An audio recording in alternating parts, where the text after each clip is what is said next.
Hello guys, आज की video फिर से बहुत ही ज्यादा धमाकेदार होने वाली है। जय हिंद, आदाब, सलाम, प्रणाम, नमस्ते, सत श्री अकाल। आप सभी का स्वागत है once again. Hello everyone, this is your favorite Urdu. स्वागत है आप सभी लोगों का आज के एपिसोड में। चलिए शुरू करते हैं इंसानियत के नाम से। जब लोगों को पता चलता है कि हेल्थ इश्यूज है तो बहुत परेशान हो जाते हैं लोग, और मैं समझता हूं कि ये फर्स्ट स्ट्रीम है शायद जिसमें आप इस तरीके से जितना खुल के आए हो। मुझे लगता है फर्स्ट स्ट्रीम है क्योंकि मैं आपको फर्स्ट टाइम इस तरीके से देख रहा हूँ। फैमिली से बढ़कर कुछ नहीं होता। जब आप किसी आइडियोलॉजी, ऐसी आइडियोलॉजी से आपकी टक्कर होती है जो आपको माँ और बेटे के बीच में आकर खड़ी हो जाती है, बहन और भाई के बीच में आकर खड़ी हो जाती है, तो वो फिर आपका उस मेंटल शॉक से निकलना और उसको एक्सेप्ट करना, आप एक बड़े लंबे अरसे के लिए स्टेट ऑफ डिनायल में चले जाते हैं साहिल। बड़े लंबे अरसे के लिए स्टेट ऑफ डिनायल में चले जाते हैं कि नहीं, मेरी बहन ऐसी नहीं कर सकती, मेरा भाई ऐसा नहीं कर सकता, मेरा बाप ऐसे कैसे सोच सकता है, मैं जिस कोख से जन्म लिया है वो ऐसा कैसे कर सकती है मेरे साथ। ये सारी चीजें जो होती हैं ये रियलिटी होती हैं, लेकिन आपके लिए वो इतनी हार्श रियलिटी होती हैं, इतनी अनबिलीवेबल रियलिटीज होती हैं कि आप उसको एक्सेप्ट करने के लिए भी आपको महीनों और साल लग जाते हैं। मैंने अंकुर आर्या के चैनल पर कोई 2-3 साल पहले बोला था कि मेरी जब तक सांस चलती रहेगी मैं इस्लाम की चड्डी में छेद करता रहूंगा, तो वो मैं वापस आ गया हूँ, वो मैं करता रहूंगा जब तक मेरी सांस पे सांस है। इंग्लिश में अगर हम देखें ना तो बहुत सारे लोग बैठे हैं, काम कर रहे हैं। अपोस्टल प्रॉफिट काम कर रहा है, डेविड वुड काम कर रहा है, इधर उधर से क्रिश्चियन कम्युनिटी से, एथियस्ट कम्युनिटी से डिफरेंट लोग जो हैं वो एंटी इस्लाम काम कर रहे हैं इंग्लिश में। लेकिन हमारी बहुत बड़ी ऑडियंस है जो पाकिस्तान और इंडिया में है और जिनको इंग्लिश नहीं आती, नहीं समझते, और उनके लिए उर्दू में काम करने वाला एक भी बंदा नहीं है। तो please let's start this Urdu thing, Hindi thing. उसमें फिर हमने स्टार्ट किया 2019 के शुरू में। मेरे ख्याल में सिर्फ 2 लोग थे उर्दू में काम करने वाले, एक मैं था और एक हैरिस सुल्तान था। इंटरनेट की एक ऐसी चीज है जहां पर आपने एक बार अपना एक डिजिटल फुटप्रिंट छोड़ दिया, वो जब तक इंटरनेट मौजूद रहेगा वो वहीं पर रहेगा, किसी ना किसी शक्ल में लौटकर आपके सामने आता रहेगा। आज अगर स्पार्टैकस मर जाता है तो क्या स्पार्टैकस की आवाज मर जाएगी? उसको कोई भी नहीं मार सकता, वो अमर हो चुकी है। आज साहिल को कुछ हो जाता है, साहिल चला जाता है, क्या साहिल की आवाज खत्म हो जाएगी? नहीं होगी। और एक जो सबसे बड़ा काम हुआ है, जो सबसे बड़ी जबरदस्त चीज हुई है मेरे देश इंडिया के लिए, वो ये हुआ कि हमारे जो साहिल, मुझे आज खुला फ्री हैंड देना, मुझे बिल्कुल बिल्कुल, the show is all yours. मैं ये तो आपसे प्रॉमिस किया था कि मैं किसी को गाली नहीं दूंगा, लेकिन मैंने ये कभी भी प्रॉमिस नहीं कर सकता कि मैं किसी को ट्रोल नहीं करूंगा। ये तो मेरे मैं फिर चैनल बंद करके सारी जगह, मैं चैनल बंद करके चला जाता हूँ। सानू कोई काम आंदा है वही हुण तू रोक लेगा तो फिर ऐसी करना की है। एनीवेज, मैं ये कहने लगा था कि जब हमारे जो नेता थे ना, मैं 70-72 साल पहले चला जाता हूँ, उनको किसी ने बताया कि अब ये बात जरा गौर से सुनिएगा और समझिएगा।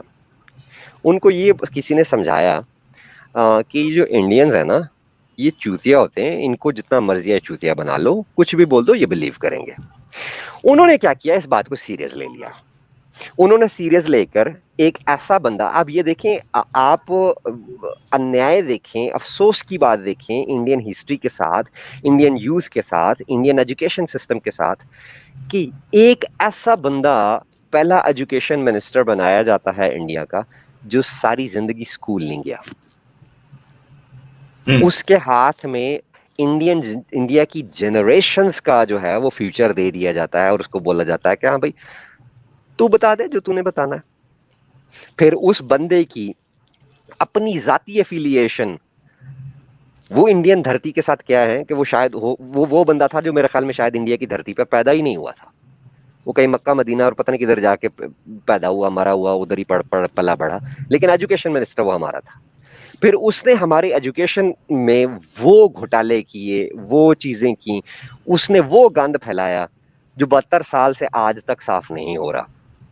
वो चीजें पढ़ाई गई, वो चीजें बताई गई जो सिरे से ऐसा झूठ थी, ऐसा झूठ थी जो अगली हमारी आने, एक झूठ होता है ना, आप थोड़ी देर के लिए किसी को झूठ बोलते हैं, अरे यार मैं चाय पी रहा हूँ, लेकिन आप चाय नहीं पी रहे होते, आप कोई और काम कर रहे होते। मैं 15 मिनट में आ रहा हूँ, आप 15 मिनट में नहीं आ रहे होते, आप घंटे बाद जा रहे होते। लेकिन वो एक ऐसा झूठ था जिसका एक नस्ल पर नहीं, आने वाली नस्लों पर जो है वो असर पड़ना था, और वही हुआ।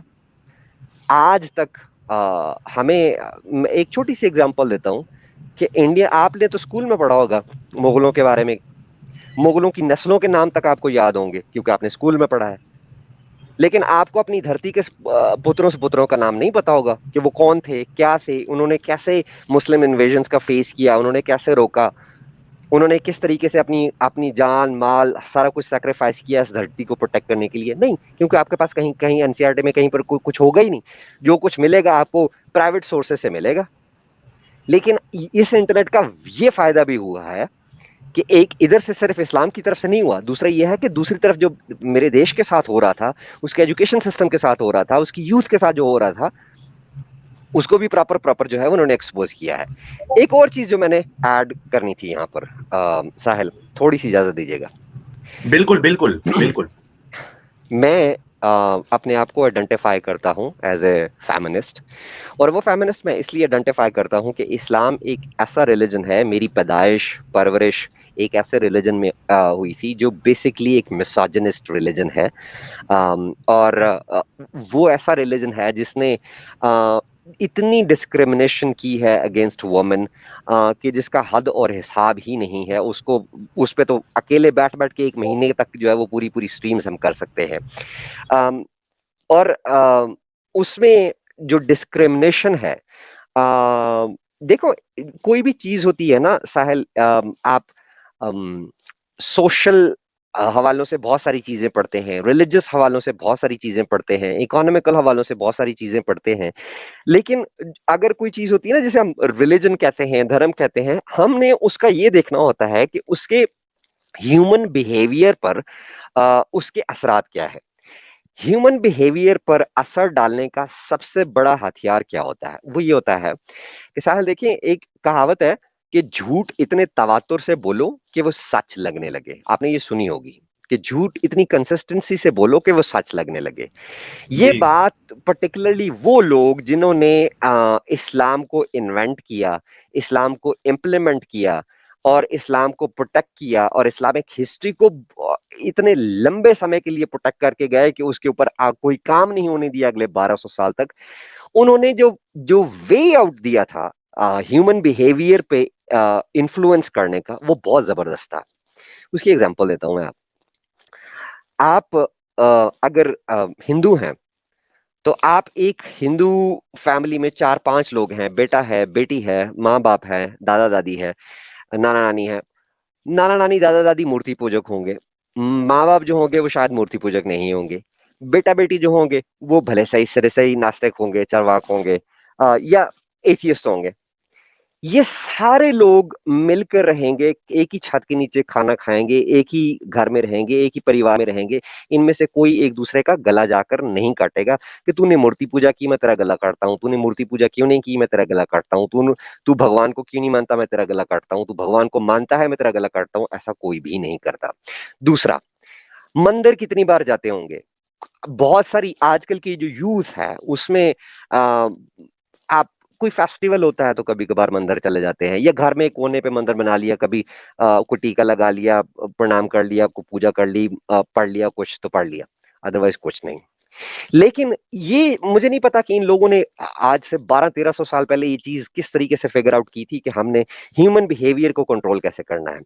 सबसे पहले इन्होंने क्या काम किया कि जैसे मैंने पहले एग्जांपल दी थी, झूठ इतने तवातुर से बोलो कि वो सच लगने लगे। इन्होंने कुरान की जब कंपाइलेशन चेंज हुई, हमारे पास तो अब लेटेस्ट 90s 20s वाली कंपाइलेशन है, तो ये चीज जालिकल किताबो ला रे बफी, जालिकल किताबो ला रे बफी सबसे पहले दूसरी आयत में ही, दूसरी पारे में ही डाल दी। ये वो किताब है जिसमें क्वेश्चन की गुंजाइश ही नहीं है। लोग अक्सर पूछते हैं कि यार ये किसी मुस्लिम को मुस्लिम कन्वर्ट क्यों नहीं होते किसी दूसरे रिलीजन में, या उनमें ज्यादा लोग क्यों जाते हैं? क्योंकि उनका पहली आयत ही यही पढ़ा जाती है कि ये वो किताब है जिसमें कोई क्वेश्चन की गुंजाइश ही नहीं है। ठीक है। दूसरी बात यह है कि अब एक बच्चा है, अब आप अगर आप इस्लामी तालीमात देखें तो 5 साल का बच्चा हो जाए तो उसको नमाज का हुक्म दो, नमाज सिखाओ। 7 साल का हो जाए तो उसको नमाज का हुक्म दो। 10 साल का हो जाए और वो नमाज नहीं पढ़ता तो उसके साथ सख्ती करो। और नमाज कितनी बार है? 5 बार भैया। यहाँ कोई बोलता है 5 बार मंदिर नहीं जाओगे तो तुम्हें चपेड़ें पड़ेंगी? कोई नहीं बोलता। कोई नहीं कहता ऐसे, लेकिन उधर 5 ही बार ये करवाया जाता है। फिर साथ जो और ये काफी नहीं है कि सिर्फ आपने 5 बार नमाज पढ़ ली तो काफी हो गया, नहीं, फिर आपको वो कुरान भी पढ़ना है, फिर साथ में वो हदीसें भी हैं, फिर साथ में वो एक पूरा एक वो पैटर्न है, सेट पैटर्न है, एक वो क्या कहते हैं, by one get one free वाला एक पूरा पैकेज है जो आपको साथ में फ्री में मिल जाता है 5 नमाजों के साथ। वो रटा रटा के इतना पढ़ाया जाता है, इतना पढ़ाया जाता है। देखो एक बंदा, एक 5 साल का, 7 साल का, 6 साल के बच्चे को कंसिस्टेंटली एक चीज अगर पढ़ाई जाती है और वो 17, 18, 20 साल का जब होता है, आपको क्या लगता है कि आपकी वीडियो सुन के, मेरी वीडियो सुन के, ये 2-4 किताबें पढ़ के वो हट जाएगा, पीछे निकल आएगा, इंसानियत की तरफ लौटेगा? नहीं। बहुत बड़ी एक डिफिकल्ट सिचुएशन है ये कि इस तरह का इवन हम सोच भी सकें कि ऐसा पॉसिबल हो सकता है, नहीं होगा। लेकिन दूसरी तरफ फिर लोग सरप्राइज होते हैं ना कि यार ये हमारे घर में तो एथियस्ट भी हैं, हमारे घर में तो बिलीवर्स भी हैं, नॉन बिलीवर्स भी हैं, सब कुछ एक्सेप्टेड है। ऐसा क्यों नहीं होता? ऐसा इसलिए नहीं होता कि देखिए आप एक धर्म को फॉलो करते हैं, दूसरी तरफ आपका एक धर्म नहीं है, ये एक पॉलिटिकल एडवांटेजेस के लिए एक कल्ट को इन्वेंट किया गया था और इसको जो है वो धर्म का या रिलीजन, धर्म का नाम दिया गया था। ये आपके साथ वही हुआ है कि जैसे आपके दरवाजे पर कोई आए और वो उसने अपने कुत्ते को जो है वो मेहंदी लगाई हुई हो और आपको बोले कि भाई मैंने तो आज नया शेर लिया है। जो कुत्ते को मेहंदी लगा के आपके सामने शेर प्रेजेंट किया गया है और वो आप फिर एक्सेप्ट करते जा रहे हैं कि चलो ठीक है ये शेर ही है। ये इस्लाम जो है ना, ये मेरा ये मानना है कि ये इंटरनेट जो है ना इस्लाम के साथ वो करेगा जो प्रिंटिंग प्रेस ने क्रिश्चियनिटी के साथ किया था। ये इसको अब इस्लाम जो है ना वो थोड़े समय का मेहमान है। बिल्कुल, आप लोगों ने जो आगाज की है वो बिल्कुल ही सराहनीय है स्पार्टकस, क्योंकि जैसा कि आपने कहा है कि अब आप चाहे चैनल बंद कर दे लेकिन ये आवाज नहीं रुकने वाली है। और फिर हमारे साथ एक और आज भी धोखा हो रहा है साहिल जी, हमारे साथ वो जो कुत्ते को मेहंदी लगाकर हमें बोला गया था ना कि भैया ये तो शेर है, वो हमारे साथ आज भी हो रहा है। और हमारे साथ आज किसके नाम पर हो रहा है? आज हमारे साथ वो हो रहा है मॉडरेट इस्लाम के नाम पर। ठीक है, अब इन लोगों ने जो जो मॉडरेट मुस्लिम्स हैं, जो अपने आप को रिफॉर्मिस्ट भी कहते हैं, इन लोगों ने ये चीज तो समझ ली है कि एक इस्लाम एक ऐसी आइडियोलॉजी है जो मॉडर्न और सिविलाइज्ड वर्ल्ड के साथ जो है वो कंप्रिहेंड नहीं करती। तो हमने कोई एक ऐसा वे आउट करना है कि जिससे हम इस्लाम को बाकी सिविलाइजेशन के सामने एक्सेप्टेबल के रूप में प्रेजेंट कर सके। मैं उसकी ना एक छोटी सी एग्जांपल देता हूँ। उसके लिए इन्होंने बहुत सारे काम किए हैं। उन्होंने कुरान की जो है ट्रांसलेशंस है उनमें चेंजेस इन्होंने करने की कोशिश की है। हदीसों को जो है वो एक नया फिरका सामने लेकर आए थे कुरान के नाम से, जो हदीसों को सिरे से मानता ही नहीं था। और फिर एक और चीज आई थी, इन्होंने ये काम शुरू किया था कि जो हदीस कुरान के साथ वो मैच नहीं करेगी वो तो हम मानेंगे नहीं। तो भाई आप नहीं मानते तो आप नमाजों वाली क्यों मानते हो? कुरान में कहाँ लिखा है कि नमाज का तरीका कहाँ पर है? कुरान में वुजू का तरीका कहाँ है? हदीस को निकाल दें तो कुरान तो सिरे से लूली लंगड़ी किताब बच जाती है। बाकी तो वो अलग बात है कि कुरान जो है वो कुछ 37 किस्म के कुरान है और उन 37 कुरानों में 1300 से ज्यादा के डिफरेंसेस हैं, उस तरफ तो चलो जाते ही नहीं है। आप लोगों ने ये बड़ी मेहनत के साथ इन्होंने ये सारा काम किया, बड़ी मेहनत के साथ काम किया। और अब जो इंडिया के साथ हो रहा है, जो मंजन बेचा जा रहा है, जो कुत्ते को मेहंदी लगा के शेर के नाम पर और गधे पे लकीरें खींच के जो है वो जेबरा के नाम पर बेचा जा रहा है। एक नई टर्म सुनी मैंने, सनातनी मुस्लिम्स। अबे भाई ये सनातनी मुस्लिम्स क्या होता है भाई? और ये मॉडरेट इस्लाम कौन सा होता है? इन्होंने क्या किया है, ये एक नीरज जी ने भी इसके ऊपर शायद वीडियो की थी कुछ अर्सा पहले। 15 जनवरी 2020 को एक बलबीर पंज के नाम से ट्विटर पर एक आदमी है, वो ट्वीट करते हैं, वो कहते हैं कि I am a believer Hindu who worships idols and I am I a काफिर as per the Islamic traditions? If yes, how a devout Muslim supposed to deal with me as a kafir? What will be my status in Islamic state? मतलब वो क्या पूछ रहे हैं कि I am a believer Hindu, मैं वो अच्छा स्पार्टकस जी, मुझे ये कंप्लीट करने दीजिए, मेरा बहुत इंपॉर्टेंट पॉइंट है, बहुत इंपॉर्टेंट पॉइंट है, इसको कंप्लीट करने दीजिए। मैं बिलीवर हिंदू हूं, जो मैं मूर्ति को जो है वो पूजा करता हूं, तो इस्लामिक ट्रेडिशंस के मुताबिक क्या मैं काफिर हूं? और एक इस्लामिक जो एक मोमिन है, जो इस्लामी मोमिन है, वो मेरे साथ जो है वो क्या सलूक करेगा। अब हमारे आपके टीवी पर आपने देखा होगा, ये भाई साहब जो है इन्होंने दाढ़ी वाड़ी भी रखी हुई है, इनका नाम है जफर सुरेश वाला। ये जफर सुरेश वाला साहब जो है वो धोखा देते हैं, कहते हैं काफिर means disbeliever. Hindus, Christians, Sikh, Jews, Parsi, Buddhist, any believer is not काफिर। अब ये हमें समझने की कोशिश करनी पड़ेगी साहिल कि हमारे पास जितने भी मॉडरेट मुस्लिम्स हैं या इस तरह के जो लोग हैं, क्या इनकी अथॉरिटी कभी भी कुरान से ज्यादा हो सकती है? बिल्कुल नहीं, बिल्कुल नहीं। ये एक नया तरीका है असल में। यहाँ पे हमारे कुछ कॉलर्स भी आए थे जो इस तरीके की बातें, नया इंटरप्रिटेशन ला रहे थे कि ना हिंदू काफिर होता है ना क्रिश्चियन काफिर होता है, आपने गलत मतलब समझा है। लगता है स्पार्टकस जी का स्क्रीन फ्रीज हो गया है। इन्होंने डिसबिलीवर का वर्ड यूज किया। अबे यार भाई, कुरान की सूरह 98 वर्स नंबर 1 जो है वो तो एक बार जाके खोल लेता। सूरह 98 की वर्स नंबर 6 जो है वो जाके खोल लेता कि जहां पर वो काफिरों को, अहले किताब को काफिर कह रहा है और वहां पे मुशरिकीन को काफिर कह रहा है कुरान। अब मुशरिकीन कौन है? जिन्होंने शिर्क किया। शिर्क करने वाले कौन होते हैं? जो खुदा को जो के साथ जो है वो किसी और को जोड़ते हैं, पॉलीथियस्ट्स, यानी हिंदूज, यानी ज़ोरोएस्ट्रियनिज्म वाले। वो भी अहले किताब में ही कभी कभी शुमार हो जाते हैं। कुछ लोग मानते हैं, कुछ लोग नहीं मानते। और अहले किताब बाकी कौन से? क्रिश्चियन और ज्यूज। उनको तो वो कह रहा है कि कुरान कह रहा है कि ये आसमान के नीचे जो वो बदतरीन मखलूक है, ये काफिर है। तो ये लेबल हमारे साथ खेलना बंद कर दें यार, मेहरबानी करें। बस 70 साल से बहुत जो है वो बेवकूफ बना लिया आप लोगों ने इंडियंस को, इंडियन अवाम को। बस कर दें। ये मॉडरेट मुस्लिम, मॉडरेट इस्लाम, लिबरल इस्लाम कुछ नहीं होता। आज मुझे एक साहिल, आपने दिया है प्लेटफॉर्म तो मुझे जितना बोल सकता हूं मैं आज बोलूंगा। निकिता तोमार का कातिल कौन था? उसका नाम तौफीक या तौसीक जो भी था ना, यही नाम था ना उसका।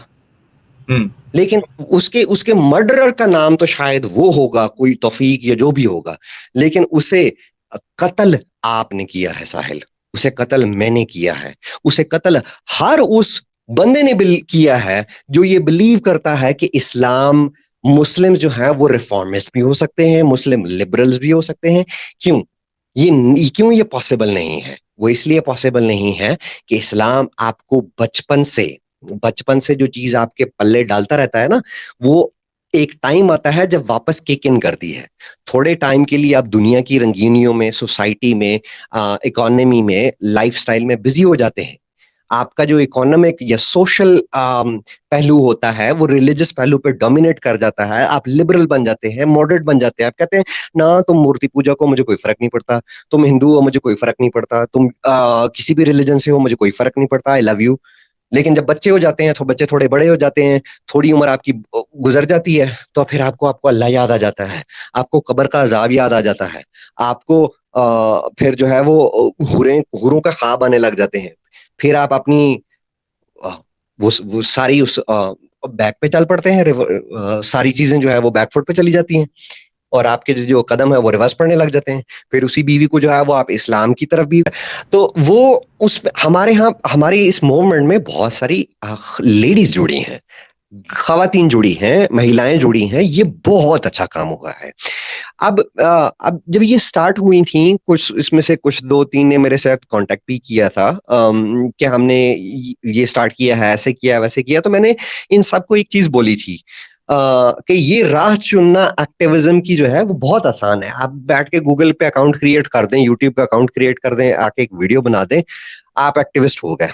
एक्टिविस्ट होना मुश्किल नहीं है, एक्टिविस्ट रहना बहुत मुश्किल है। वो इसलिए मुश्किल है कि उसमें, उस सफर में आपको बहुत सारे डिसएग्रीमेंट्स देखने को मिलेंगे अपने ही साथियों के साथ, बहुत सारी अब्यूज फेस करनी पड़ेगी, डिस्क्रिमिनेशन फेस करनी पड़ेगी। इनफैक्ट के एक वर्ड मैं शायद नहीं बोलना चाहिए, लिटरली आपको बहुत तकलीफ का सामना करना पड़ेगा अपने व्यूअर्स के थ्रू, फॉलोअर्स के थ्रू, सब्सक्राइबर्स के थ्रू और उन लोगों के थ्रू जो आपसे इख्तलाफ करते हैं, आपसे डिफरेंस ऑफ ओपिनियन रखते हैं। हमारी सोसाइटी जो है वो अभी भी उस टॉलरेंस लेवल पर नहीं पहुंची। व्हेन आई से हमारी society, I means Pakistan and India both, उस टॉलरेंस पर लेवल पर नहीं पहुंची जहां पर हमें एक दूसरे का डिफरेंस ऑफ ओपिनियन की हम रिस्पेक्ट कर सकें। आज हमारा थोड़ा सा डिफरेंस हो जाता है ना, तो एक दूसरे के ऊपर हम दो फतवे लगा देते हैं, या तो तुम गद्दार हो, या तो तुम जो है वो हमारे वो जो अगर किसी रिलीजन को फॉलो करते हैं तो तुम हमारे फिरके से ही नहीं हो, तुम हमारे मजहब से ही नहीं हो, तुम हमारे ही नहीं हो। मतलब हमें जो है वो फतवे लगाने का जो है ना वो बहुत शौक होता है। तो मैं सल्यूट करता हूं इन सब खवातीन को अनकंडीशनली। मैंने पिछले अरसे देखा था कि कुछ बॉडी शेमिंग की गई, गालियां दी गई, क्या कुछ नहीं किया गया, क्या कुछ नहीं किया गया, मतलब लिटरली उनको बहुत तकलीफ पहुंचाएगी।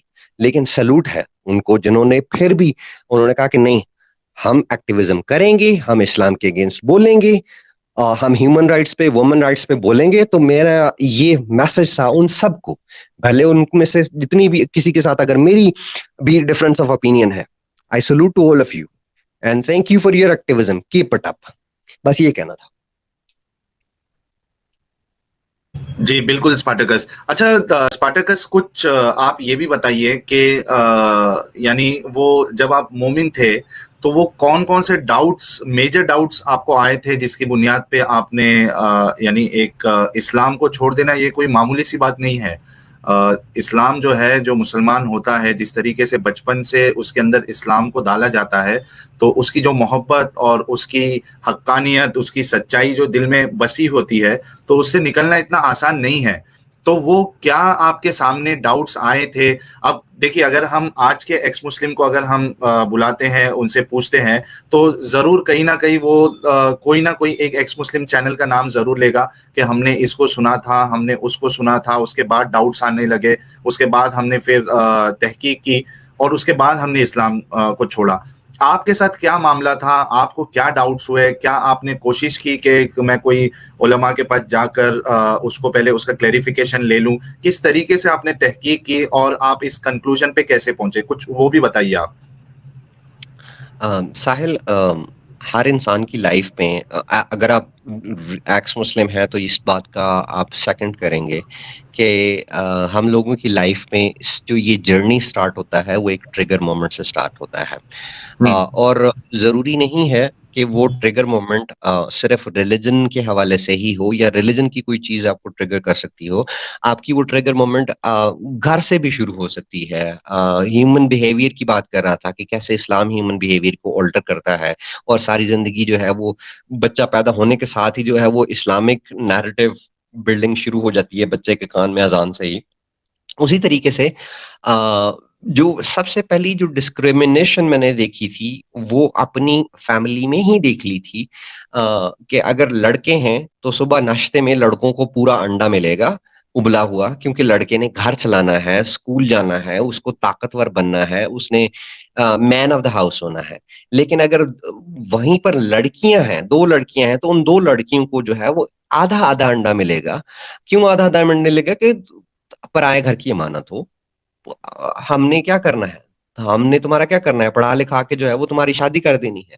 फिर दूसरी एक चीज और थी, ये मेरा अपना पर्सनल एक्सपीरियंस है। मैंने ये आज तक ये बात साहिल किसी के साथ कभी शेयर नहीं की, ऑनलाइन बैठ के तो कभी भी किसी के साथ नहीं की। मैं अपनी छोटी बहन के साथ बहुत क्लोज था और उसको अब स्कूल जाते थे तो पॉकेट मनी उस वक्त कितनी मिलती थी, 1 रुपया 2 रुपया, जो भी पॉकेट मनी मिलती थी उसमें से आधा मैं अपने लिए खर्च करता था और आधे की जो है वो टॉफी कैंडीज लेकर बहन के लिए लेकर आता था, क्योंकि बहन को छोटी थी वो उस वक्त 2-3-4 साल की थी, तो उसको देता था, वो बहुत खुश होती थी। उसको वो क्या कहते हैं, वो सलमान खान की मूवी थी ना कि मुझे किक मिलती है, वो उसको खुश देख के ना मुझे वो किक मिलती होती थी।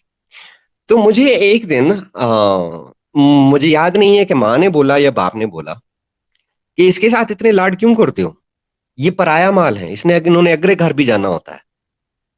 अरे यार, वो 2 साल 2.5 साल की बच्ची है और आप बोल रहे हो कि ये पराया माल है, इसने अगले घर जाना है, इसको लाड प्यार मत दो। मतलब इतनी डिस्क्रिमिनेशन।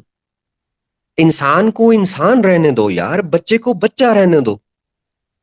उसको क्या पता है कि उसने अगले घर जाना है, क्या नहीं करना है, क्या नहीं करना। तो एक ये it was one of the trigger moment. मैंने इसका कभी किसी के साथ जिक्र नहीं किया, बट आई थॉट कि आई शुड शेयर दिस, कि इस्लाम किस तरीके से जो है आपके जहनों को जो है वो इंसानी जहन को एक जानवर सा बना देता है, एक रोबोट सा बना देता है, कि जिसको बच्चा हंसता खेलता बच्चा नहीं दिखाई देता, उसको एक ब्राइड दिखाई देती है कि ये किसी की ब्राइड है, उनकी रिस्पॉन्सिबिलिटी है. सोचें, ये पेरेंट्स की फीलिंग्स हैं, और ये किसी सिर्फ मेरे पेरेंट्स की फीलिंग्स नहीं है, ये 70, 80, 90 लोगों की जो है, 90% लोगों की फीलिंग्स हैं, पेरेंट्स की पर्टिकुलरली. हमारे पाकिस्तान में तो ऐसा ही है, मुझे ये नहीं पता कि वहां पर कैसा है इंडिया में. मुझे यकीन से कह सकता हूं कि अगर इंडिया के जो मुस्लिम्स हैं, मेजॉरिटी ऑफ मुस्लिम पेरेंट्स जो है वो ऐसा फील करते होंगे कि बेटी जब पैदा होगी तो वो तो पराया माल है, उसको पराया माल समझ के उसकी परवरिश की जाती होगी. बहुत कम ऐसे घर होंगे जहां पर बेटी को एज ए ह्यूमन इज्जत मिलती होगी, रिस्पेक्ट मिलती होगी और इक्वल अपॉर्चुनिटीज मिलती होगी. नहीं होता ऐसे. हमारे पाकिस्तान में तो बहुत कम ऐसा होता है. इंडिया का पता नहीं, अगर ऐसा नहीं होता होगा तो बहुत जबरदस्त बात है. फिर दूसरी चीज, मैंने साहिल, ये बहुत सारी जगहों पर ये पहले भी बात की हुई है. देखो, कहते हैं कि नमाज जो है वो बुराइयों से रोकती है, नमाज बुराइयों से रोकती है. और ये सोचकर ये हमें बचपन से पढ़ाया जाता है, नमाज बुराइयों से रोकती है, नमाज बुराइयों से रोकती है. लेकिन मैं जब मैंने पहले भी जिक्र किया था कि हमें जब 5, 7, 8, 10 साल की उम्र से गुजर रहे होते हैं तो हमें सिर्फ नमाज की नहीं किया जाता, मेरे साथ पूरा वो बाकी का बंडल भी जो है वो हमें पेश किया जाता है कि भी चुकना तुसी. उसमें फिर कुरान भी सीखना होता था. तो हम स्कूल जाने से पहले जो है वो सिपारा पढ़ने के लिए मौलाना साहब के पास जाते थे, इमाम साहब के पास जाते थे. वो इमाम जो 5 वक्त की इमामत करवाता है, ज्यादातर उसकी दिन का हिस्सा, रात का हिस्सा जो है वो मस्जिद में गुजरता है, वुजू में रहता है हर टाइम, कुरान की तिलावत करता है. उसी बंदे को मैं देखता हूँ कि यार वो छोटे छोटे बच्चों से जो है उनके हाथ अपनी चादर में डलवा कर उनसे मास्टरबेट करवा रहा है मस्जिद में बैठकर. साहिल, ये मैंने बहुत सारे चैनल्स पर ये बात की है. मेरा ये ट्रिगर मोमेंट था. I was young. लेकिन फिर ये ऐसा थोड़ी ना हुआ कि मैं उसी वक्त ही कोई मुल्हिद हो गया या एथियस्ट हो गया. नहीं, ये ट्रिगर मोमेंट था. फिर उसमें मेरा जो पहला जर्नी था ना, वो ये नहीं था कि मैंने अब मौलवी को जो है वो मास्टरबेट करवाते देख लिया तो मैंने जो है वो इस्लाम को छोड़ना है. मेरी जो सर्च थी वो ये भी साथ साथ थी कि सच्चा फिरका कौन सा है. सच्चे मजहब की बात नहीं कर रहा, सच्चा फिरका कौन सा है. ये बहुत बहुत बड़ी मुश्किल हो जाती है मुसलमानों के लिए ये ढूंढना. हाँ. अच्छा, मैं ये पूछा था स्पार्टकस, जो मसला है, जैसा हमारे गालिब भाई भी कह रहे हैं कि फिरका वाला मसला तो बहुत ही ज्यादा सीरियस है और ये बहुत बड़ी वजह बनती है कि लोगों के अंदर तहकीक वाली चीज आती है. क्योंकि एक बार इंसान के अंदर तहकीक करने का मादा पैदा हो गया तो बहुत मुमकिन है कि वो एक फिरके से दूसरे फिरके में जाएगा, फिर तीसरे में जाएगा और उसके बाद लास्ट में वो इस्लाम को भी छोड़ देगा. तो मैं आपसे ये जानना चाह रहा था कि जब आपने फिरकों की तलाश की कि कौन सा फिरका सही है, तो आपकी तहकीक कहाँ तक पहुंची, यानी कौन सा फिरका आपको मुसलमानों में सही लगने लगा? अब यार ये तो वो बात कह रहे हो ना कि यार आपने जलेबियों के थाल में से जो है वो जलेबी का सिरा ढूंढने की कोशिश की.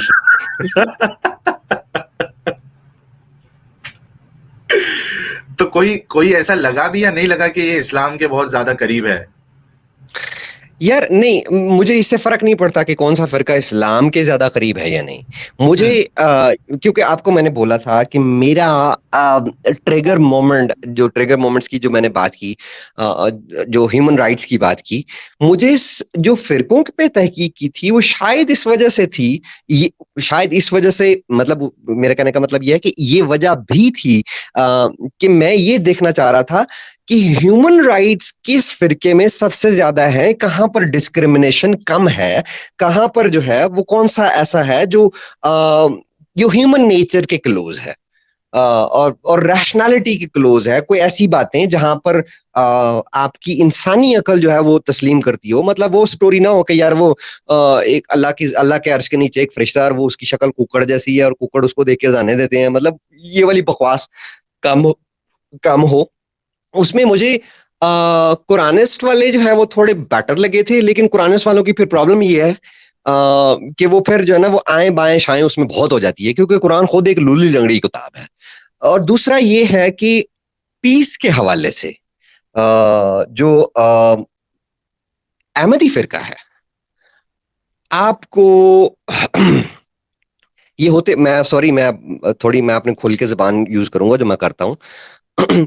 ये किसी बाकी मुस्लिमों से काम हरामी नहीं है, लेकिन टेररिज्म के मामले में इनकी जो है स्टांस बहुत मुझे अच्छा लगा, क्योंकि ये जहाद बिल सैफ को जो है वो कंप्लीटली क्या कहते हैं, डिसोन करते हैं। वो कहते हैं कि ये जहाद बिल सैफ नहीं होता, जहाद बिल सैफ का टाइम गया, अब जहाद बिल कलम का टाइम है।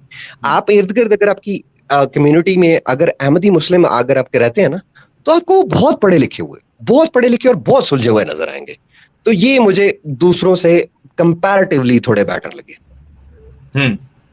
लेकिन अहमदियों का मसला ऐसा है कि मेन स्ट्रीम इस्लाम तो उनको मुसलमान ही नहीं मानता। जो मेन स्ट्रीम फिरका, जितने फिरके हैं, वो तो अहमदियों को मुसलमान मानता ही नहीं है। वो तो भाई, वो तो एक लंबा टॉपिक चला जाएगा ना। वो तो मानते ही नहीं है। और फिर दूसरी बात ये है कि फिर उनके अपने अंदर बहुत सारी प्रॉब्लम है। मैंने अहमदियों के अगेंस्ट भी एक वीडियो बनाई थी। उनकी अपनी जमात के अंदर बड़े बड़े प्रॉब्लम्स हैं, बहुत घोटाले हैं। देखो यार, रिलीजन हो, फिरका हो, कुछ भी हो, एक बात तो जो है ना वो गारंटीड है कि ये सारी चीजें, रिलीजन, फिरका और क्या कहते हैं, जो कल्ट फॉलोइंग है, पावर पॉलिटिक्स के लिए होती है। आज अगर आप अहमदियों के खलीफा को देखें तो मेरे ख्याल में वो ब्रिटिश पीएम की इतनी सिक्योरिटी और इतना प्रोटोकॉल नहीं होता होगा जितना उसका होता है। ठीक है, और इनके अंदर अपने बहुत ज्यादा प्रॉब्लम है। इनके जो है ना वो अपना ही एक अलग से सिस्टम है। इनका अपना अलग से इतना कॉम्प्लेक्स सिस्टम है साहिल, कि अगर एक आप suppose you are Ahmadis, you are Qadiani, अगर आप किसी नॉन अहमदी से शादी कर लेते हैं ना, तो पूरी की पूरी जमात दुनिया में कहीं पर भी कोई भी अहमदी होगा, आपका नाम हर मस्जिद में अनाउंस होगा कि साहिल के साथ जो है पूरी जमात का कोई ताल्लुक नहीं है, साहिल ने जो है जमात की जो है वो खिलाफवर्जी की है। मतलब ये मेंटल स्लेवरी है, जबरदस्ती की मेंटल स्लेवरी है। ये मेंटल कैद करके बता ही नहीं रखती है सकता यार। हाँ, ये तो भाई बहुत लंबा चलेगा। इस टॉपिक पर अगर कहोगे ना, तो ये अहमदियों के ऊपर मेरी एक अच्छी रिसर्च है, और इनको मैंने करीब से ऑब्जर्व किया है। किसी दिन अकेले सिर्फ अहमदियों पर स्ट्रीम रख लेना, मैं इनके जरूर। जी, चलिए आप आगे बढ़िए। फिर अभी जो इस्लाम के बारे में किस तरीके से आपने यानी आपके अंदर जो डाउट्स बढ़ता गया, वो आप कंटिन्यू करिए।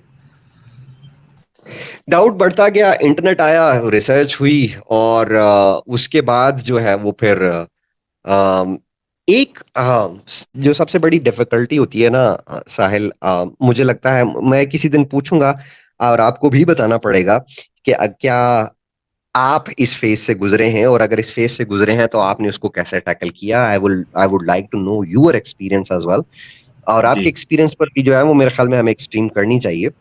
बिल्कुल, आप मुझे अपने चैनल पे बुला लीजिएगा। मैं डेफिनेटली मेरी जो कहानी है वो मैं बता दूंगा और किस तरीके से इस फेज से मेरा गुजर हुआ, वो डिटेल में हम जरूर शेयर कर सकते हैं। देखो साहिल, 2009 तक जो है ना, मुझे अब एग्जैक्टली मंथ तो याद नहीं है, बट मुझे लगता है कि 2009 या 8 का एंड होगा या 9 का स्टार्ट होगा। I was not believing in religion anymore. मैं अगर नमाजें भी पढ़ता था तो मैं कहता था कि यार क्या कर रहा हूँ भाई, क्या मुसीबत है यार, क्यों पढ़नी पड़ जा रही हैं। मैं अभी कुछ दिन पहले अपने एक दोस्त के साथ कॉल पर था, और हम दोनों जो है अपने एक्सपीरियंस शेयर कर रहे थे उस टाइम के, जिस टाइम का मैं अभी आपको बताने वाला हूँ। हम सब के ऊपर एक टाइम ऐसा आता है कि जब हम रिलीजन तो छोड़ देते हैं, एक्स मुस्लिम तो बन जाते हैं, लेकिन एक्स मुस्लिम अनाउंस नहीं करते अपने आप को, क्योंकि उसकी कॉस्ट का हमें अंदाजा होता है कि जिस दिन हमने अनाउंस कर दिया उसकी कीमत कितनी बड़ी चुकानी पड़ेगी। तो वो हम क्लोजेटेड एथियस्ट जो है, क्लोजेटेड नॉन बिलीवर्स जो है वो बन जाते हैं, और फिर वो एक क्या कहते हैं, प्रिटेंड करते हैं कि we are Muslim but we are no longer Muslim. और उसमें फिर काफी फनी इंसिडेंट भी होते थे। उसमें काफी फनी इंसिडेंट ऐसे होते थे कि रमजान के महीने में अब रोजे भी रखने हैं, अब गर्मियों के रोजे हैं, 45 प्लस टेम्परेचर है, सुबह चलो खाना तो खा लिया, अब दिन में भूख लगी है मुसलमान तो है नहीं और ना ही हमने रोजा रखा हुआ है, तो वो फिर घर से कोई रुपया 2 रुपया चोरी किया, पैसे थोड़े चोरी किए, निकले और कहीं बस पकड़ी, दूसरे गांव गए। रास्ते में वो होटल होते थे ना, शायद आपको तो ये एक्सपीरियंस नहीं होगा because you are not from Pakistan, तो उसमें रोड साइड होटल होते हैं जिन्होंने पर्दा लगाया होता है मुसाफिरों को खाना खिलाने के लिए। मुसाफिरों को इजाजत होती है कि वो रोजा ना रखें, तो मुसाफिर बन के जाके इसमें लंच करते होते थे और घर आके शाम में अफ्तारी पे भी जो है वो हा अम्मी बहुत भूख लगी है, बहुत भूख लगी है, बड़ी प्यास लगी है, आज रोजा बहुत लगा है, तो वो नाटक भी करने होते थे। तो ये 2-3 साल का एक लंबा अरसा था। 2011 में मैंने मेरे साथ जो, मैं उस डिटेल्स में नहीं जानना चाहता, when I was kidnapped bye Muslims and tortured, उसकी तो उस वो जो 2-2.5 साल थे उसमें वो एक फन भी था, लेकिन वो 2 साल एक बहुत एक थॉट प्रोसेस के हवाले से एक लर्निंग फेज भी था, जहां पर एक डिसीजन लेना था मुझे कि क्या मैं एक ड्यूल लाइफ जी सकता हूँ। Dual life in the sense एक दोगली जिंदगी, जहां लोगों के सामने तो मैं मुसलमान हूं लेकिन अंदर से मैं मुसलमान ना हूं। उसका फायदा मुझे क्या था? मेरी बहनें भी मेरे साथ होती, मेरे माँ बाप भी मेरे साथ होते, किसी मुस्लिम से शादी भी हो चुकी होती, बच्चे बच्चे भी हो जाते, लाइफ सेट होती। लेकिन वो मेरी जिंदगी, मैं अपनी जिंदगी के साथ ही धोखा कर रहा होता, एक झूठ की जिंदगी गुजार रहा होता। और ये टॉर्चर, मेरे अंदर हिम्मत नहीं थी कि मैं ये टॉर्चर रोज का सहता, रोज अपने आप को बताता कि तू झूठ की जिंदगी जी रहा है, और रोज अपने आप को कन्विंस करता कि कल भी तुमने झूठ की जिंदगी जीनी है। ये नहीं हो सका था। और फिर जो फैमिली पे रिवील हुआ, देखें ये क्या, मैंने आपको शायद पहले बोला था कि freedom comes with a price, लेकिन freedom also came with an experience. मैंने ऐसी ऐसी चीजें एक्सपीरियंस की जिन्होंने मुझे बहुत कुछ सिखाया। मेरा एक दोस्त था, जिस दोस्त पर मुझे इतना भरोसा था कि शायद मुझे अपनी माँ बाप बहन भाई पर भी शायद भरोसा ना हो, मैंने सबसे पहले उसके सामने रिवील किया था, उसके साथ झगड़ा किया था। मैंने कहा यार तू एक बात बता अगर एक बंदा एक 50 साल का बुड्ढा जो है 9 साल की बच्ची के साथ जो है वो एन एन करता है, तो उसको क्या कहेगा? तो उसने ना 2-4 गालियां कर दी उसको। उसको पता नहीं था कि मैं किसकी बात कर रहा हूँ। मैंने सवाल रेज कर दिया, मैंने कहा यार ये किया था, ये तो करने वाले हमारे आका थे। वो भाई बेफर गया, उधर हीटेड आर्ग्यूमेंट, 2-4 गालियां वालियां, ये वो, आगे पीछे दोस्त थे, चला गया। मैंने कहा अच्छा चलो कोई बात नहीं, इसको मैं जाके मना लूंगा।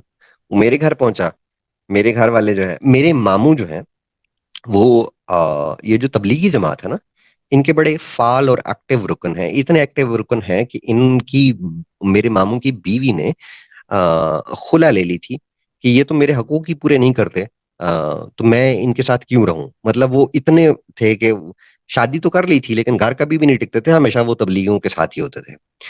तो और मैं सगे मामू की बात कर रहा हूँ। और मेरे मामू ने जो है वो फिर ये मेरी माँ को पता लगा, मेरे दोस्त ने मेरी माँ को बताया, मेरी माँ ने मेरे मामू को बताया, मामू और माँ ने मिलके जो है वो फिर मुझे किडनैप करवाया, टॉर्चर करवाया। 3 दिन दिए मुझे कि घर वालों ने वापस किडनैप कराया आपको? हाँ, घर वालों ने किडनैप करवाया? सरकार सगी माँ ने। ओ हो। साहिल छोड़ो यार, इन बातों की तरफ नहीं जाओ, मुझे मुझे इस डिटेल में नहीं पढ़ना। ठीक है आप चलिए, कॉल लेना शुरू करें या कोई और बात करें, इस टॉपिक पर नहीं जाए। चलिए कोई ये नहीं, सारी आप डिटेल्स मैं इसको पहले बता चुका हूँ। जी बिल्कुल, इसको स्किप कर दीजिए। मुझे वो पॉइंट्स बताइए ना, जैसे आपने अभी, जैसा मोहम्मद साहब की जो आयशा के साथ कम उम्र में शादी हुई थी, वो एक मेजर पॉइंट हो सकता है। ऐसे कुछ मेजर पॉइंट्स अगर आप कुछ और निशानदेही कर सकते हैं, ताकि जो लोग सुन रहे हैं और जो मोमिन भाई भी सुन रहे हैं, उन्हें भी पता चले कि क्या वो चीजें हैं जिसकी बुनियाद पे एक इंसान इस्लाम को ही छोड़ दे।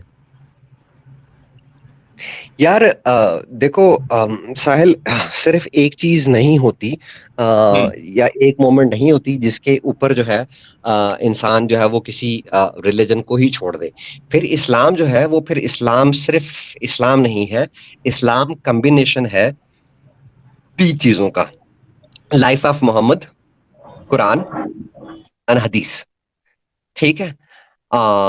फिर उसमें जब आप मोहम्मद की लाइफ को देखते हैं या इस्लाम को देखते हैं, इस्लाम में ह्यूमन राइट्स में आप फ्रीडम ऑफ कॉन्शियस पर इस्लाम की तालीमात देख लें, स्लेवरी के ऊपर इस्लाम की तालीमात देख लें, फोर्स्ड कन्वर्जन्स के ऊपर इस्लाम की तालीमात देख लें, रिलीजियस फ्रीडम के नाम के ऊपर इंडिया तो बहुत बड़ा विक्टिम रहा है जजिया का।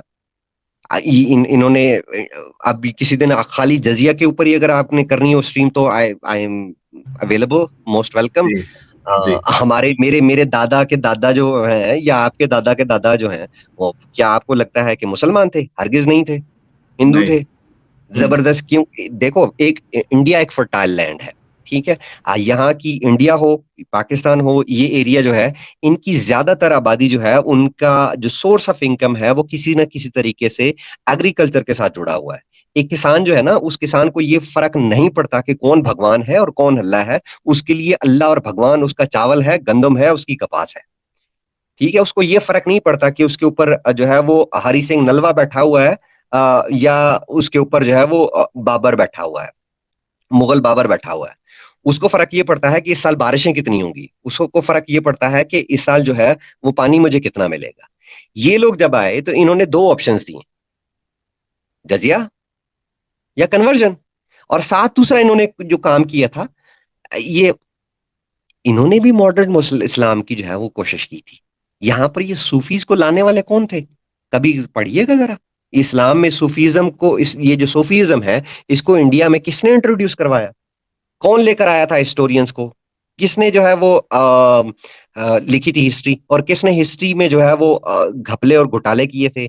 अगर किसी को, मैंने उसके ऊपर एक दो वीडियोस की थी 20-20 मिनट की, जिसका वो मैंने टाइटल दिया था कि हाउ मुगल्स लूटेड इंडिया। अगर कहेंगे तो फिर पूरी स्ट्रीम इसी के ऊपर रख लेंगे। फिर आगे है ह्यूमन राइट्स के लिए जो है वही गवर्निंग सिस्टम है। डेमोक्रेसी हमारे पास आज है और ये एक सक्सेसफुल सिस्टम है। फिर डेमोक्रेसी को शरिया लॉ कैसे देखता है? फिर हमारे पास क्योंकि ह्यूमन राइट्स जो है, ह्यूमन कॉन्शियसनेस जो है वो इवॉल्व होती रही है टाइम टू टाइम। आज हम इवन कि इंडिया में भी कॉन्स्टिट्यूशनली होमोसेक्सुअलिटी को एक्सेप्ट किया जाता है, टॉलरेट किया जाता है। फिर इस्लाम क्या कहता है उसके बारे में? फिर हमारे पास ये जो अडल्ट्री है, स्टोनिंग है, सजाओं और जजाओं का जो निजाम है इस्लाम का, वो फिर हमें देखना पड़ता है। फिर आगे ये तो एक चीज तीन बताया था ना कि इस्लाम क्या है, मोहम्मद है, कुरान है, हदीस है। इन तीनों चीजों का जो वो कॉम्बिनेशन इस्लाम है। ये तो सिर्फ मैंने इस्लाम की बात की थी। फिर मोहम्मद की लाइफ जो है देख लें, उसकी लाइफ के बारे में मिथ्स जो है वो देख लें। फिर उसकी लाइफ के जो क्योंकि उसकी लाइफ के दो पार्ट्स हैं, एक मदनी पार्ट है, एक मक्की पार्ट है, ठीक है। वो एक मदनी पार्ट में जो है वो खारिश वाला कुत्ता बन के रहता है, सॉरी मक्की पार्ट में। और मदनी पार्ट में जो जैसा ही आता है वो एक खूनखार भेड़िया बन जाता है। आई एम सॉरी साहिल, आपने बोला था कि खुल के बोल सकते हो, तो मैं फिर इस तरह की लैंग्वेज यूज करूंगा। सॉरी, मुझे इससे कम जाती नहीं है, ठीक है। इससे कम में आप नहीं बोल सकते। आप एक काम करो भैया, आप मेरे साथ जो है ना वो टाइम, मैं ऑनलाइन आपको बोल रहा हूँ, हम ना फिर इसको प्रॉपरली करते हैं। फिर पहले कुरान को उठा, जो मर्जी कर लो, इस्लाम को उठा लो, ह्यूमन राइट्स को उठा लो, वुमेन राइट्स को उठा लो, मोरल इश्यूज को उठा लो, शरिया को उठा लो, इस्लाम की ने जो आजकल गेम्स खेलनी शुरू की हुई हैं इस्लामियों ने, वो उठा लो, मोहम्मद की लाइफ उठा लो, कुरान उठा लो, मेरे साथ पूरी स्ट्रीम करें। फिर मैं एक एक टॉपिक को कवर करते जाते हैं। मतलब ये एक स्ट्रीम में कि क्या कुछ बोल लेंगे, कितना कुछ बोल लेंगे। फिर हम हेट, इस कुरान के हेट क्या कहते हैं, प्रोपेगेंडा पे बात करेंगे, वर्सेस वायलेंस पे बात करेंगे, इस्लाम में अमन कितने अमन के दीन है उस पे बात करेंगे, कॉन्ट्रडिक्शन पे बात करेंगे, कुरान में साइंस की बात करेंगे। आओ बिस्मिल्लाह करो। बिल्कुल बिल्कुल जी साहिल, ऐसा करो यार, 1 घंटा हो गया भाई, आप दोनों भी नहीं, आप दोनों भी बोल लो यार, मुझे मरवाना है। 1 घंटे से बोली जा रहा हूँ, सांस लेने दो यार, मेरे फेफड़े जो है ना वो दर्द करने लगे हैं। बोल एडम सीकर भी मौजूद है, मिर्जा गालिब भी है, तो मैं स्ट्रीम का लिंक शेयर करता हूं ताकि हमारे मिर्जा गालिब भाई भी जुड़े, एडम सीकर भी है। एक मिनट मुझे जरा जो है ना लैपटॉप से आने दो, और मुझे 5 मिनट की 1 मिनट रुकिए। बिल्कुल जी बिल्कुल। अभी लिंक शेयर ना करना। लिंक शेयर मैंने ऑलरेडी कर दिया है, लेकिन मैं किसी को एंट्री नहीं दूंगा, आप बेफिक्र रहिए। हाँ, मैं 1 मिनट के लिए मैं जरा लैपटॉप से दोबारा एंटर हो जाऊं, फिर आप किसी को जो है ना वो एंटर करना हो तो कर लीजिएगा। अच्छा, मैंने लिंक गालिब भाई के लिए दिया है, एडम सीकर और ऑलमोस्टो भाई के लिए दिया है, तो बाकी लोगों से रिक्वेस्ट है एज ऑफ नाउ ज्वाइन ना करें। हाँ मसूद, मैं क्या बोल रहा हूँ कि मेरे को लगता है कि ये स्ट्रीम अभी आज 4-5 घंटे तक जाएगी आराम से। तो मरवाएगा क्या?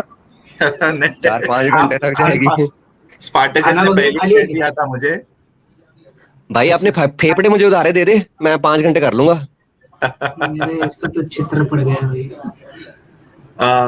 मसूद, असल में स्पार्टकस ने मुझे पहले ही बोल दिया था कि उनकी तबीयत सही नहीं है, तो ज्यादा लंबी स्ट्रीम हमको नहीं करना है, ठीक है। इसके लिए 1 घंटे में उन्होंने काफी कुछ कवर किया है, लेकिन कोई भी टॉपिक को अगर बहुत ज्यादा डिटेल में हमको अगर उस पर डिस्कस करना है तो एक सिंगल टॉपिक हम ले सकते हैं, और डेफिनेटली हम कोशिश करेंगे कि ऐसे जो बड़े बड़े टॉपिक्स है इस्लाम के, उस पर हम डिस्कशन करें। लेकिन आज हम जल्दी इसको क्लोज करेंगे।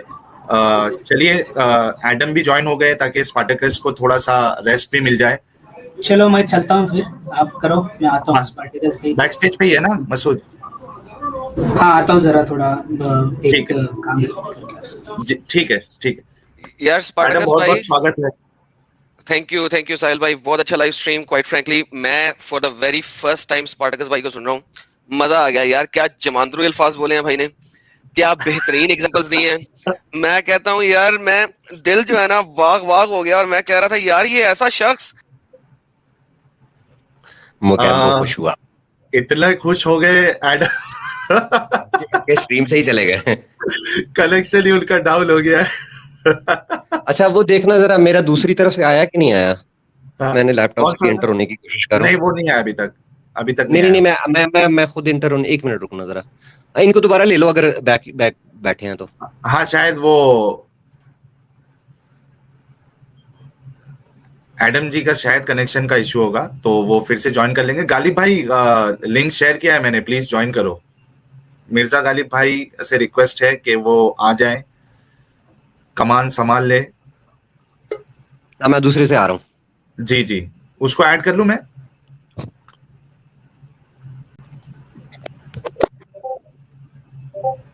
ऑलमोस्ट हो भाई, आप भी ज्वाइन कर लीजिए। लिंक मैं दे देता हूं।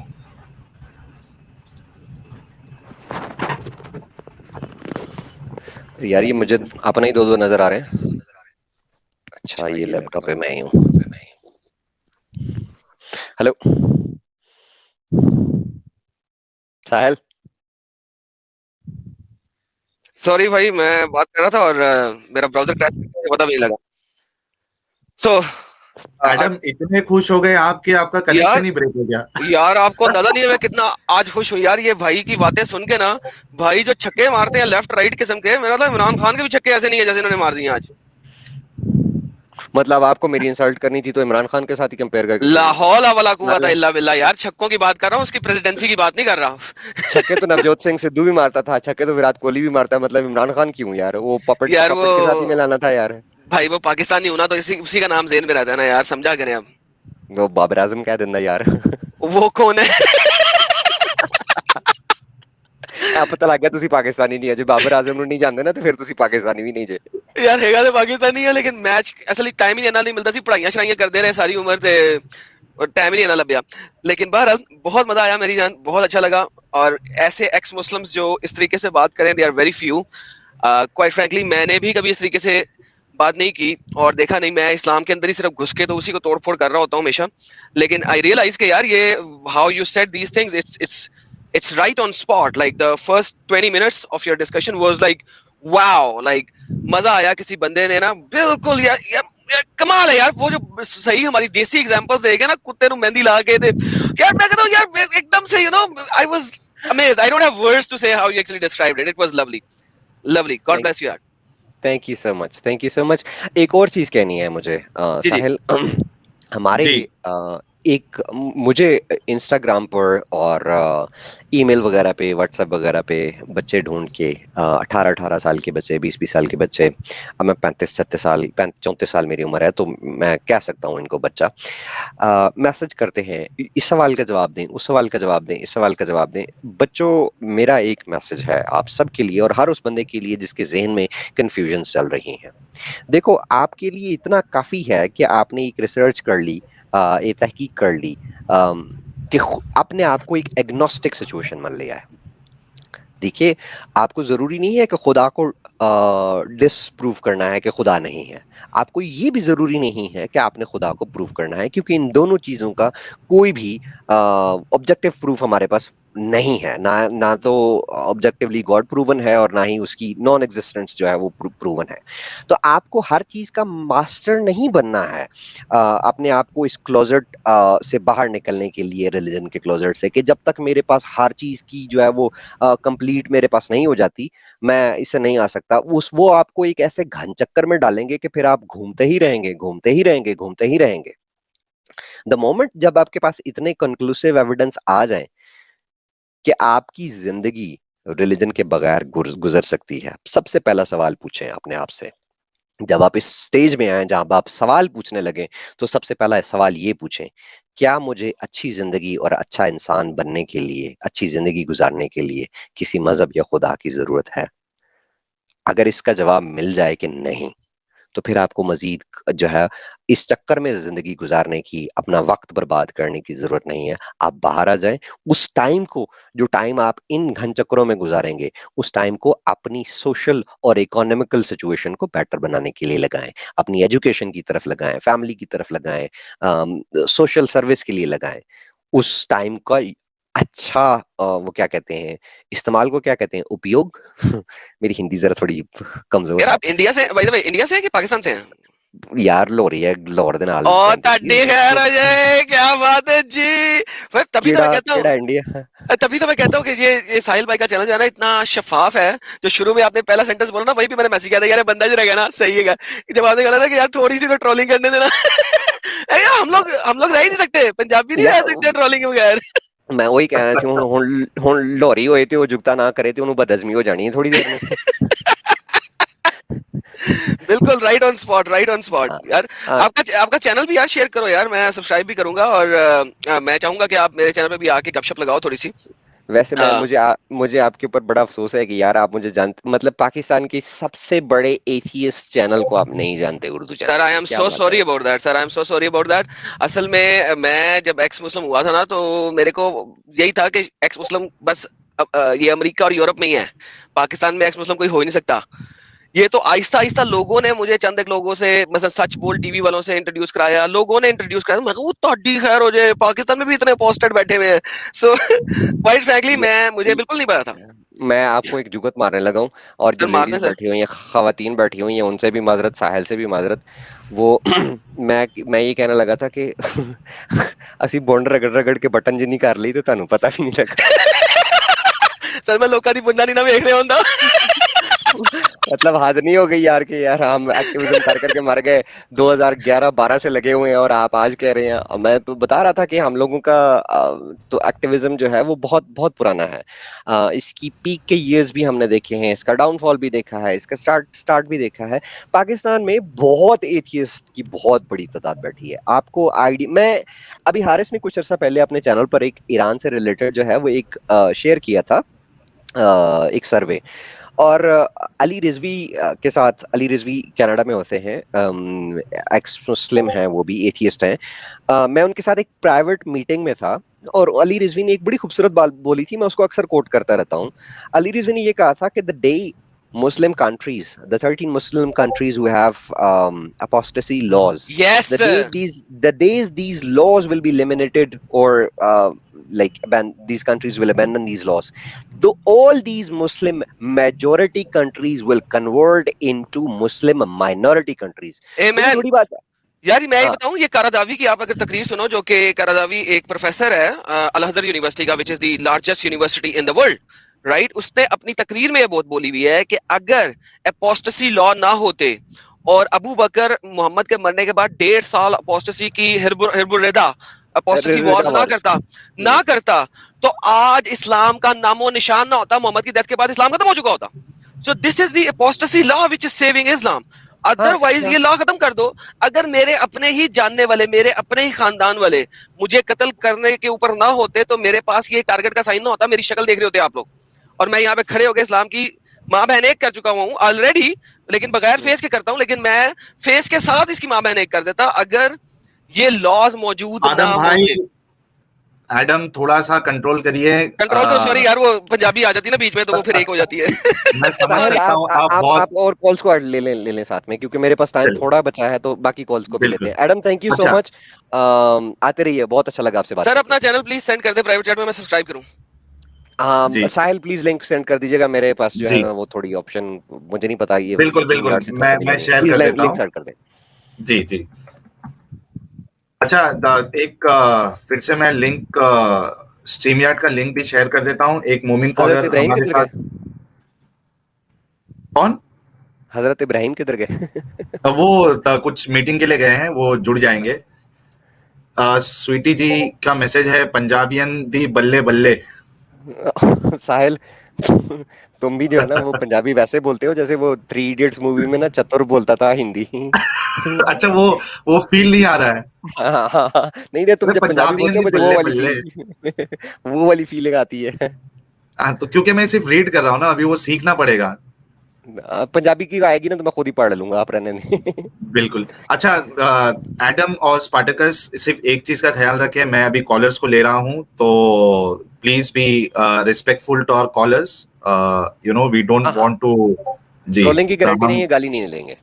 नहीं, बिल्कुल प्लीज गाली गलौज मत करिएगा। ना ना, एक वो बहुत नहीं ही, करते। या बहुत बहुत बहुत रिक्वेस्ट है आप लोगों से। मैंने लिंक शेयर कर दिया है, जो भी हमारे मोमिन व्यूअर है, अगर वो स्पार्टकस जी से और एडम जी से बात करना चाहता है इस्लाम के मौजू पे, तो आप लोग ज्वाइन कर सकते हैं। यूनिवर्सल ब्यूटी जी है हमारे साथ, बहुत बहुत स्वागत है यूनिवर्सल ब्यूटी जी। जी, थैंक यू। जी, बताइए क्या आप कहना चाहेंगे, क्योंकि मौजू जो है वो ओपन है, तो आपके पास कुछ सवाल है मौजू, या सब्जेक्ट, आप सब्जेक्ट बोलें जरा।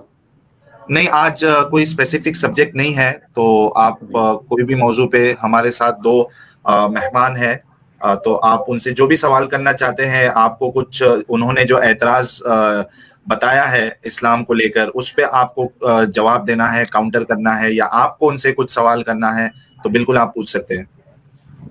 हाँ, तो कुरान में सबसे पहली जो आयत, यानी कि ज़ालिकल किताब ला रैब फीह हुदल लिल मुत्तकीन, तो ये वो किताब है जिसमें कोई शक नहीं है, और मुत्तकीन के लिए हिदायत यानी कि हिकमत है, विजडम है, रास्ता है, कानून है, लॉ है, द बुक ऑफ लॉ, यानी कि जो लॉ के जरिए से अल्लाह का जो अम्र है, हुक्म है, कमांड है, जो पूरा करना चाहते हैं, और वो कमांड है कि यूनिवर्सल, यानी कि जो ऑर्डर है, यानी कि उस वक्त जब इस्लाम यानी कुरान नाजिल हुआ, उस वक्त कोई कानून वर्ल्ड लेवल का नहीं था।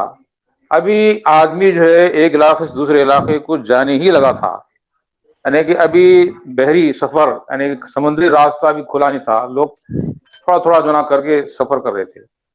तो उस वक्त इस्लाम जो है ना अल्लाह ताला अपने आखिरी फाइनल यानी कि टेस्टामेंट के हैसियत से, कानून की हैसियत से अल्लाह ताला इस्लाम को कानून की हैसियत से नाजिल किया।